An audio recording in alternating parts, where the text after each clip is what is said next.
ही काळी आई धनधान्य देई, ही काळी आई धनधान्य देई, जोडते मनाची नाती आमची माती, आमची माणसं, आमची माती, आमची माणसं, आमची माती, आमची माणसं, आमची माती, आमची माणसं, आमची माती, आमची माणसं. भौगोलिक आणि नैसर्गिक विविधता हे महाराष्ट्राचं वैशिष्ट्य मानलं जातं. सह्याद्रीच्या लांबच लांब रांगांमधील हिरव्या वनश्रीप्रमाणेच महाराष्ट्राला विशाल अथांग सागराची साथ लाभली आहे.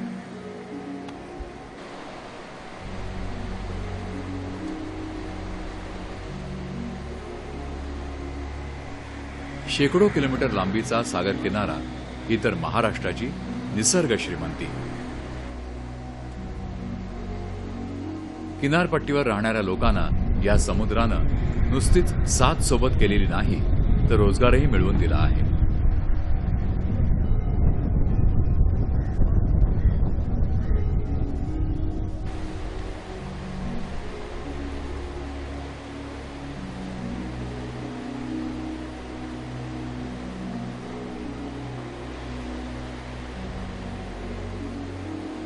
शेतकरी मित्र, आपल्याला माहिती आहे की महाराष्ट्राला 720 किलोमीटर लांबीचा असा विस्तीर्ण असा सागरी किनारा लाभलेला आहे. हे जे क्षेत्र आहे ते तापी नदी ते तेरेखोल नदी या भागामध्ये हे प्रक्षेत्र विभागलं गेलेलं आहे.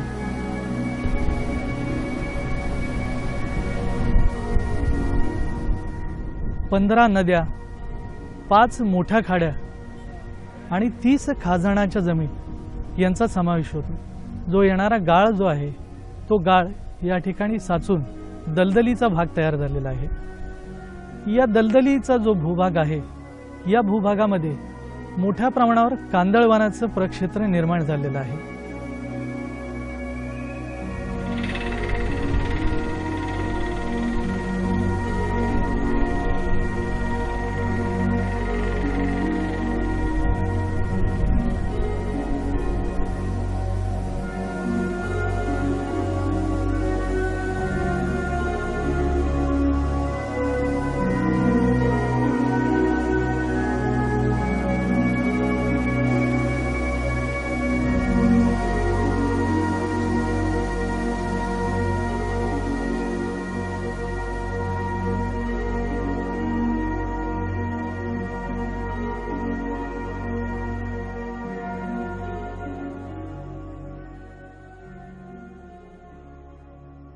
खारफुटी हा विषय तसा कोकणाला नवीन नाही.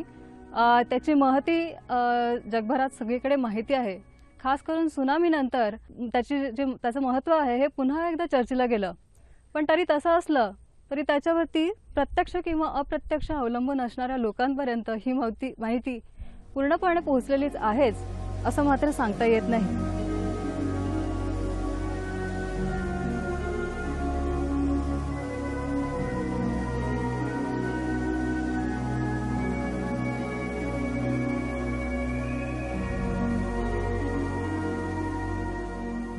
कोकणामध्ये आम्ही जे सध्या काम करतो आहोत ते खास करून खारफुटींच्या संवर्धनाविषयी आहे आणि इथल्या लोकांमध्ये त्याविषयी, त्याच्या संवर्धनाविषयी, त्याच्या उपयोगाविषयी आणि त्याच्या होणाऱ्या ऱ्हासाविषयी लोकशिक्षण देणं आणि त्यातून संवर्धनाचे काही प्रकल्प राबवणं यासाठी आम्ही काम करत आहोत.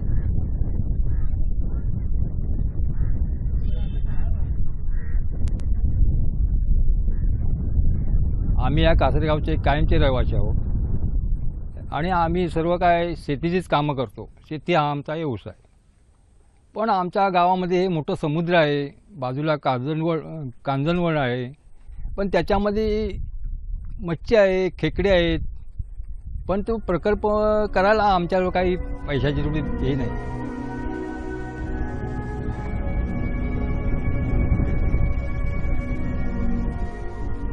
जयगड पंचक्रोशीतील या कासारी गावातील लोकांना शेती आणि मासेमारी हा त्यांचा व्यवसाय. खेकडे पकडण्यात हे पटाईत असले तरी त्यांना रोजगार हा खेकडे पकडून फार कमी मिळत होता.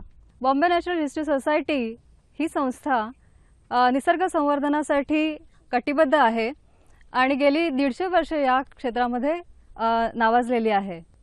तर ही खारफुटी म्हणजेच कांदळवन म्हणजेच मॅनग्रोव्ह हे काय आहे? सह्याद्रीच्या दऱ्याखोऱ्यातून वाहत येणाऱ्या नद्या जिथे समुद्राला मिळतात तिथे दलदलीचा भाग तयार होतो. त्या भागात विशिष्ट प्रकारच्या वनस्पतींची दाटी दिसून येते. मानवासाठी उपयुक्त असलेल्या कांदळवनांबद्दल माणसं तितकीशी गंभीर नाहीत. खारफुटीच्या संरक्षण संवर्धनाऐवजी कांदळवनं नष्ट करण्याच्या घटना अधिक घडताना दिसतात. या दलदलीमध्ये प्राणवायूचा अभाव, धड उभं न राहता येण्या इतकी लूज माती आणि लाटांचा जोर, अतिशय जास्त क्षारता याच्यामुळे इतर जिथे वनस्पती उगवू शकत नाहीत अशा जागेत ही कांदळवनं व्यवस्थित उगवतात, तग धरतात आणि त्यांचं पुनरुत्पादनही करतात. ती इथंच थांबत नाहीत, तर ही वेगवेगळ्या पशुपक्ष्यांची अधिवासाची स्थानं आहेत. तर अधिवास म्हणजे काय, तर इतर पशुपक्ष्यांची ही निवाऱ्याची स्थानं आहेत ज्यापासून ते आपलं अन्न मिळवायचा प्रयत्न करतात आणि त्यांचं पुनरुत्पादनही होतं. याच्याकडे दुर्लक्ष व्हायची काही कारणं आहेत. तसं बघायला गेलं तर महाराष्ट्रात लिगली किंवा सरकारतर्फे त्याचे त्रिसूत्री संरक्षणाचे उपाय आहेत. त्याच्यामध्ये एक पर्यावरण कायदा आहे, वनसंरक्षण कायदा आहे आणि CRZ सुद्धा सगळ्यांना माहीत आहे. परंतु असं असलं तरी ह्यांचं योग्य प्रमाणात संवर्धन केलं जात नाही. याचं कारण म्हणजे त्याच्यामध्ये असलेला अभाव लोकसहभागाचा. पर्यावरण दृष्ट्या कांदळवनांकडे दुर्लक्ष करून चालणार नाही. कोकण भागात किनारपट्टीलगत कांदळवनांचं क्षेत्र मोठं असून त्यांचं संरक्षण आणि संवर्धन हे पर्यावरण संतुलनासाठी महत्त्वाचं ठरणार आहे.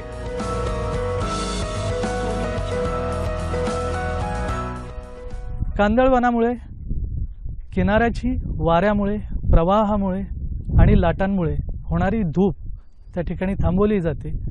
त्याच्यानंतर प्रदूषण करणारे जे घटक आहेत, पाण्यामध्ये जे प्रदूषण करणारे घटक आहेत, ते घटक शोषून त्या ठिकाणी पाणीसुद्धा स्वच्छ केलं जातं आणि नैसर्गिक त्या ठिकाणी उबदारपणा असल्यामुळे अनेक सागरी जीवांचा या ठिकाणी प्रजननाचा, त्याच्यानंतर संगोपनाचा, संवर्धनाचा एक भाग असं तयार झालेला आहे. गेली काही वर्ष इथे काम करत असताना आमच्या अनुभवातून असं लक्षात आलं की लोकशिक्षणाचा आणि त्याचबरोबर कांदळवनाच्या बद्दल असलेल्या आत्मीयतेचा इथे अभाव आहे. जी लोक इथे रेग्युलर मासेमारी करतात त्यांना सुद्धा आपली रोजीरोटी ज्या वनांवरती अवलंबून आहे त्या वनांविषयी जास्त आत्मीयता असलेली आढळून आली नाही. तर याच्यावरती उपाय म्हणून काय करता येईल हे विचार करत असताना आमच्या लक्षात आलं की लोकशिक्षण तर दिलं पाहिजेच, पण त्याबरोबर अर्थार्जनाचे काही प्रकल्पही उभे केले पाहिजेत.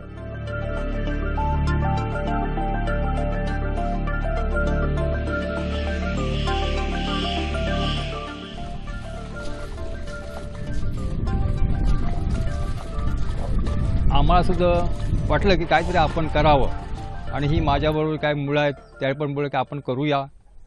आणि त्याच्यानंतर आमचे प्रभू मॅडम पण येऊन आम्हाला बोलले, बरं एक प्रकल्प करायचं म्हटल्यानंतर ह्याला पैशाचा थोडा जोर पाहिजे. आम्ही शेतकरी माणसं एवढा पैसा आणणार कुठून? Bombay natural history society Mumbai आणि मत्स्य महाविद्यालय शिरगाव यांच्या सहाय्याने JSW समूहाच्या आर्थिक पाठबळाने या शेतकऱ्यांना आपण फार आधुनिक तंत्रज्ञानाने प्रशिक्षित केले. यापुढे त्यांना स्वतःचा रोजगार अतिशय चांगल्या प्रकारे मिळवता येणार आहे यासाठी आपण प्रयत्न करत आहोत. हे करत असताना जिंदाल आमच्या मदतीला आलं. जिंदाल समूह यांच्याकडून आलेल्या अर्थ सहाय्यामुळे हा प्रकल्प उभा करता आला आणि त्याचबरोबर तो व्यवस्थित व्हावा यासाठी कॉलेज ऑफ फिशरीज शिरगावने पूर्णपणे काळजी घेतलेली आहे. निसर्ग जपणुकीच्या कार्यात नुसतंच प्रबोधन करून चालत नाही, तर संबंधित लोकांना त्या कामाची गरज समजावून द्यावी लागते. त्यांना त्या कार्यात सहभागी करून घ्यावं लागतं. रत्नागिरी जिल्ह्याच्या जयगड खाडीत खारफुटीच्या संरक्षणासाठी लोकसहभागातून एक आगळा प्रकल्प राबवण्यात येत आहे. कासारी गावात खेकडा प्रकल्प सुरू करण्याआधी संबंधित तज्ज्ञ अधिकाऱ्यांनी त्याविषयी सखोल संशोधन केलं आहे.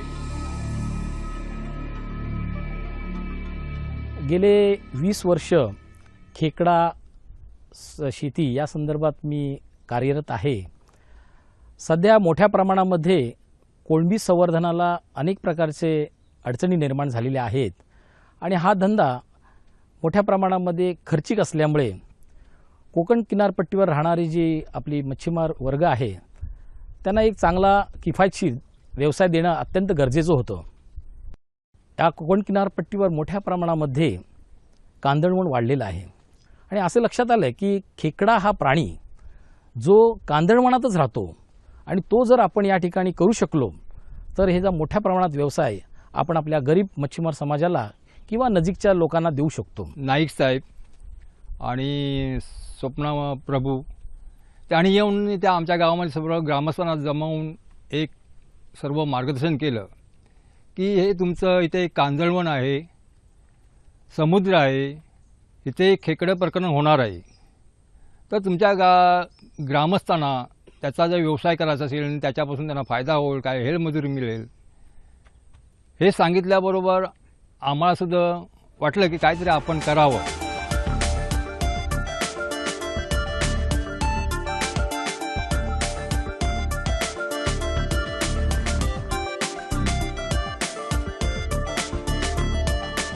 परिपूर्ण संशोधनावर कोणत्याही प्रकल्पाचं यश अवलंबून असतं.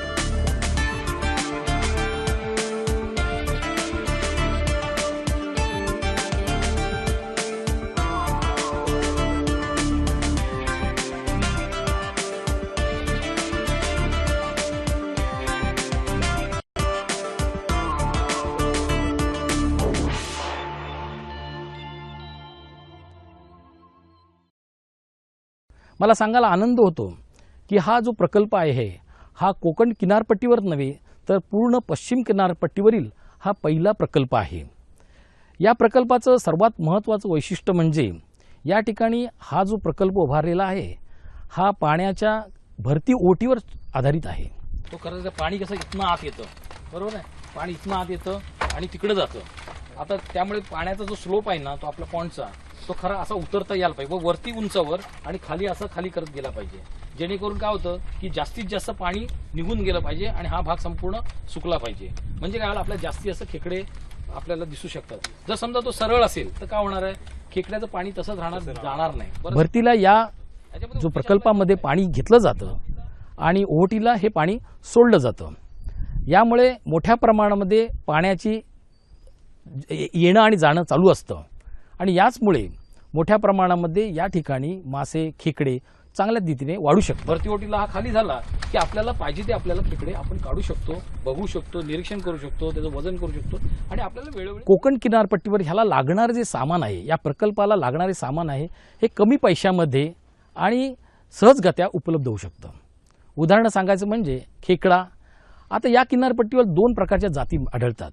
एक हिरवा खेकडा ज्याला इंग्रजीमध्ये सिल्ला ट्रँक्युबॅरिका म्हटलं जातं आणि लाल खेकडा ज्याला सिल्ला सराटा म्हटलं जातं.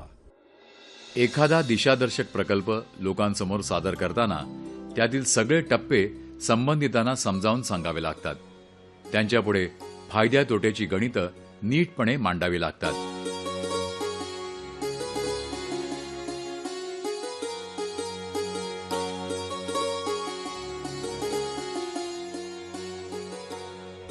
तर यामधला जो सिल्ला ट्रँक्युबॅरिका आहे, जो हिरवा खेकडा आहे, हा अतिशय जलद गतीने वाढतो आणि जवळपास हा 3 किलोपर्यंत वाढतो. त्या मानाने जो दुसरा खेकडा आहे, तांबडा खेकडा किंवा लाल खेकडा ज्याला म्हणतात, काही जण त्याला भाटकुर्लीसुद्धा म्हणतात, की तो जास्तीत जास्त 900 ग्रॅमपर्यंत वाढतो. यामुळेच आम्ही या प्रकल्पामध्ये निळा खेकडा किंवा हिरवा खेकडा आम्ही निवडलेला आहे, जेणेकरून आमच्या लोकांना जास्तीत जास्त फायदा मिळाला पाहिजे. तर अशा प्रकारचे खेकडे निवडून या ठिकाणी ते प्रकल्पात राबवले जातात. आपण जेव्हा खेकडे पकडणार आहोत हे, तर खेकड्यांचा प्रॉब्लेम काय एक होतो आपल्या इथे, की हे जे गढूळ पाणी होतं, तुम्ही इथे चालताना हे पाणी गढूळ होणार आणि त्यामुळे त्या खेकड्यांवर सगळी माती जमा होते आणि माती जमा झाली त्या खेकड्यांवर की ऑटोमॅटिकली त्यांना वेगवेगळ्या प्रकारच्या रोगांची होण्याची शक्यता जास्त असते. त्यामुळे जेव्हा जेव्हा आपण खेकडे पकडणार आहोत तेव्हा जर त्याच्यावर जर माती जर साठलेली असेल तर ती फक्त ती माती आपल्याला साफ करून घ्यायचा, म्हणजे तो थोडक्यात काही खेकडे धुवून घ्यायचा परत स्वच्छ पाण्यात.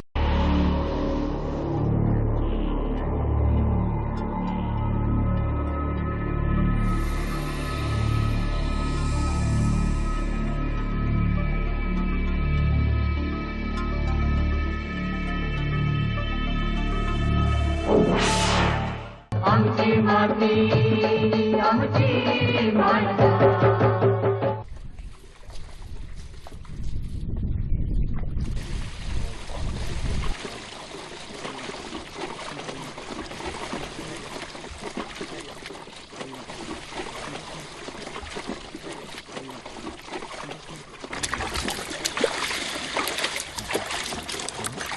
यात वाढलेले जे खेकडे आहेत ते जवळपास किलोला 1000 रुपये किंवा 1200 रुपयापर्यंत किंमत देऊन जातात. आता मला सांगायला इथं दुसरी गोष्ट सांगायची वाटते की समुद्र पाण्यामधील कुठलाही असा प्राणी नाही आहे की जो एखाद्या प्राण्याला 1000 किंवा 1200 रुपये देऊ शकतो. त्यामुळे मला नक्कीच खात्री आहे की भविष्यामध्ये हा खेकडा संवर्धन किंवा खेकडा शेती जो विषय आहे हा मोठ्या प्रमाणात वाढीला लागणार आहे. घ्यावे लागणारे कष्ट, करावा लागणारा खर्च आणि उत्पादन विक्रीतून होणारी प्राप्ती यांचं गणित नीट जमतंय असं दिसलं की लोक नवीन व्यवसायाचं आनंदानं स्वागत करतात.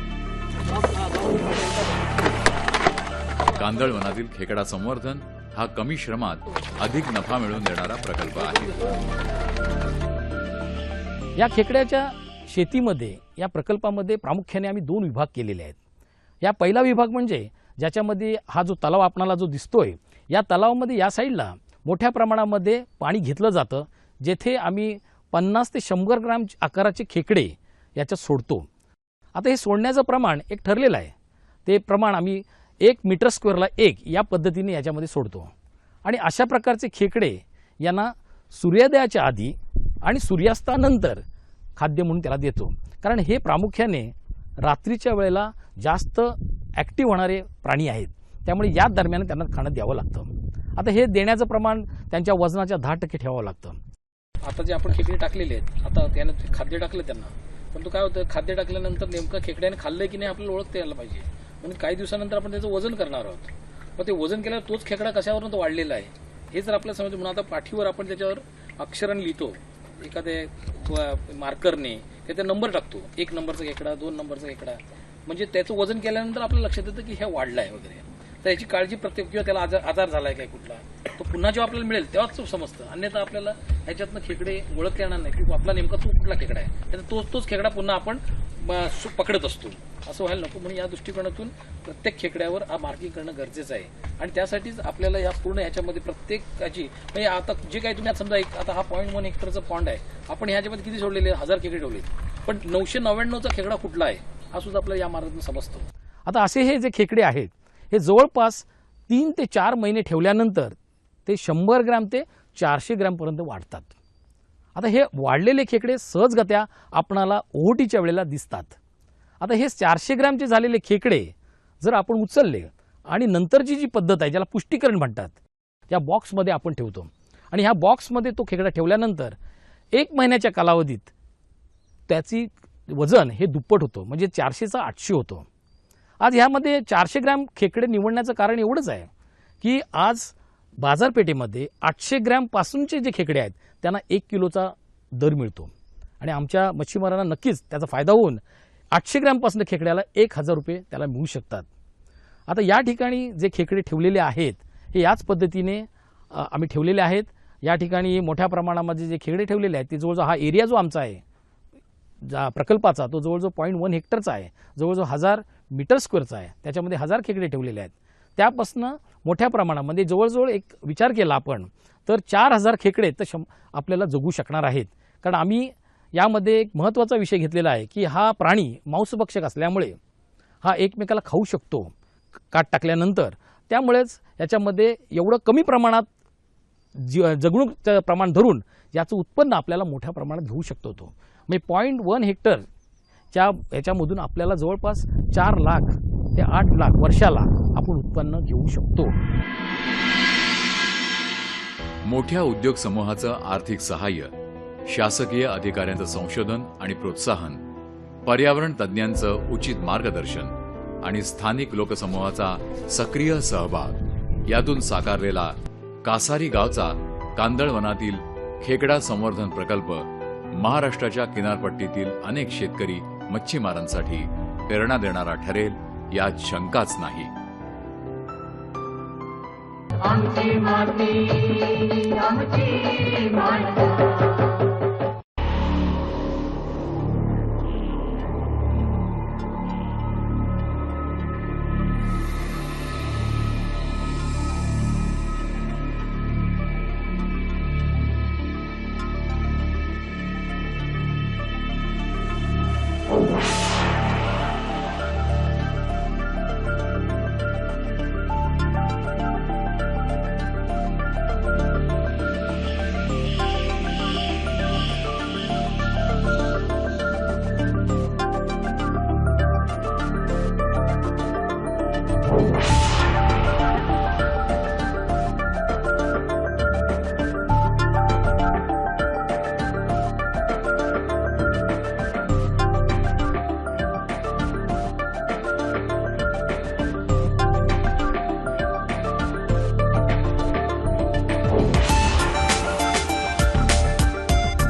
सूर्योदयाच्या आधी आणि सूर्यास्तानंतर फक्त पाणी त्याला टाकायला लागतं.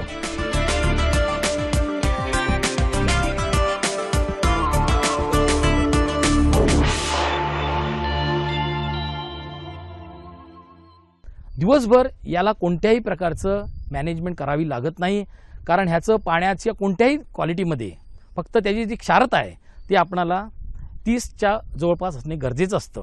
अन्यथा बाकी कोणत्याही प्रकारचा पाण्याचा दर्जा राखला नाही तरी चालतो, जेणेकरून हा आपला खेकडा अतिशय चांगल्या पद्धतीने या ठिकाणी जगतो.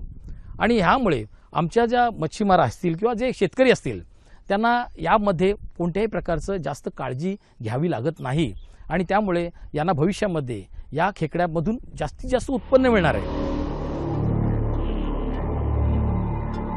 यांना असणारं जे खाद्य आहे प्रामुख्याने जे मटन शॉपमध्ये असलेले जे टाकाऊ पदार्थ असतात किंवा इतर जे माशांची डोकी असतात किंवा आतडी असतात त्यांची जे टाकाऊ आहे ज्याला किंमत नाही असे प्रकारचे खाद्य त्याला आपण देऊ शकतो.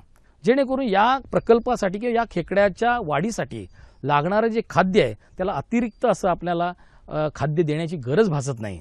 आणि त्यामुळे मोठ्या प्रमाणामध्ये आमच्या या बचत गटाला किंवा आमच्या मच्छीमारांना हा कमी त्रासामध्ये जास्तीत जास्त उत्पन्न देणारा आणि कोळंबी संवर्धनाला पर्याय असणारा हा एक चांगला व्यवसाय भविष्यात मिळू शकेल.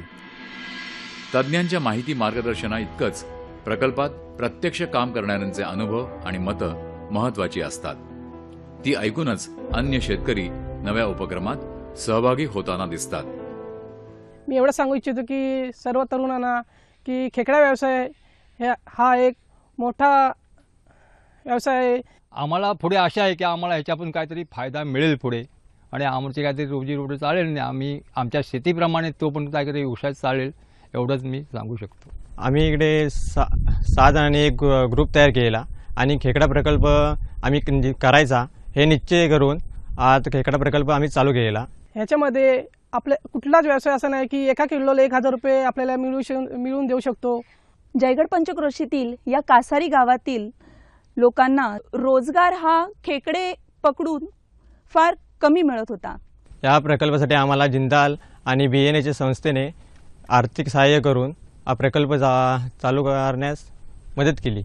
पण आपल्याला माहिती आहे की कांदळवन जे आहे ते कांदळवनाचा मोठ्या प्रमाणावर ऱ्हास होत आहे.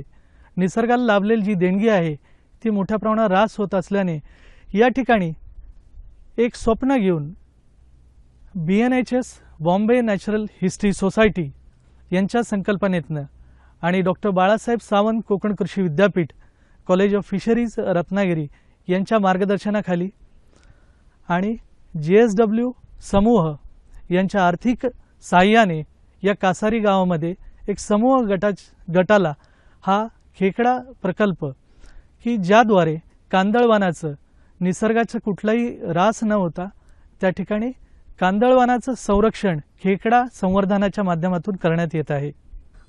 हे करत असताना आम्हाला अशी आशा आहे की हे खेकडे वाढवत असताना त्यांचं संगोपन करत असतानाच ते करण्यासाठी जी महत्त्वाची कांदळवनं इथे आहेत त्यांचं डिस्ट्रक्शन होणार नाही, त्यांना हानी होणार नाही आणि त्यातूनच त्यांच्याविषयी शिकत त्यांच्याविषयी आत्मीयता निर्माण करणारी परिस्थिती निर्माण होईल अशी आम्हाला आशा वाटते. या शेतकऱ्यांना आपण फार आधुनिक तंत्रज्ञानाने प्रशिक्षित केले आणि यापुढे त्यांना स्वतःचा रोजगार अतिशय चांगल्या प्रकारे मिळवता येणार आहे यासाठी आपण प्रयत्न करत आहोत. मोठ्या उद्योग समूहाचं आर्थिक सहाय्य, शासकीय अधिकाऱ्यांचं संशोधन आणि प्रोत्साहन, पर्यावरण तज्ज्ञांचं उचित मार्गदर्शन आणि स्थानिक लोकसमूहाचा सक्रिय सहभाग यातून साकारलेला कासारी गावचा कांदळवनातील खेकडा संवर्धन प्रकल्प महाराष्ट्राच्या किनारपट्टीतील अनेक शेतकरी मच्छीमारांसाठी प्रेरणा देणारा ठरेल यात शंकाच नाही.